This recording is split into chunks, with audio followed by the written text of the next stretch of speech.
Rito sa Morong, may mga pangkaraniwang pagkain pero ang tawag namin ay kakaiba. Kung nung nakaraang video, di ba, sinabi ko nirugan, sinigang. Ayun, malapit pa yung tawag namin, malapit pa sa totoong pangalan, sinigang, sinigang, dinuguan, nirugan, malapit pa eh.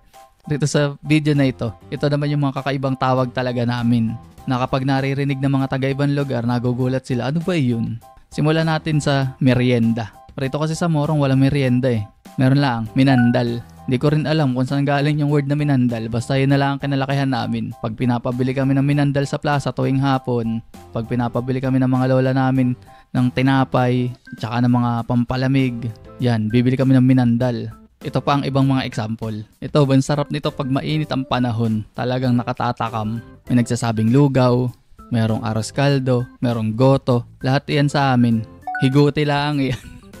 Siguro medyo naging modernize na rin lang talaga yung Morong kaya nagkaroon ng aros kaldo, ganyan. Aros kaldo, goto. Pero nung araw talagang tawag lang namin rin higute. Kahit anong sahog, higute yan. Ito naman, isa sa pinaka-paborito ko rin na minandal. Yung saging na binalot ng lumpia, wrapper, prenito, tapos maraming asukal, turon. Pero sa Morong, ano yan, priter.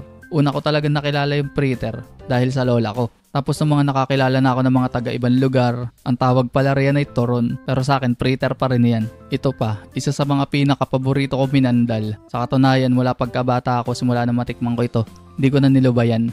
Pagka-paborito ko rito. Mais, mga butil ng mais na merong niyog. Tapos nilalagyan ng asin. Asin ang nilalagay ko riyan eh. Sabi nung mga kaklase ko, pang matanra raw kapag asin. Kasi ang nilalagay raw nila riyan, condensed milk. Yung condensed milk, pauso na lang yun. Pero asin talaga nilalagay rito kahit pang matanra pa siya. Pero yun ang masarap na lasa eh. Binatog.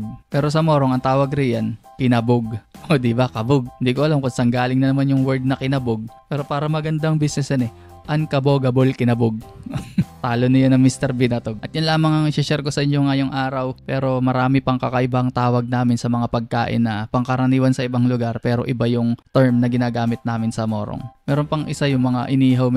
Merong tawag tweetams. Kung meron kayong mga kakilalang taga Morong, kausapin ninyo, tas tanong ninyo yung mga salita na pwede nilang maibigay sa inyo. Marami yung mai-share sa inyo na kakaiba. At hanggang rito na lang muna itong video na ito. Marami pa tayong Moronggenya terms and words na i-share sa mga susunod na video. Kita-kits! Peace out!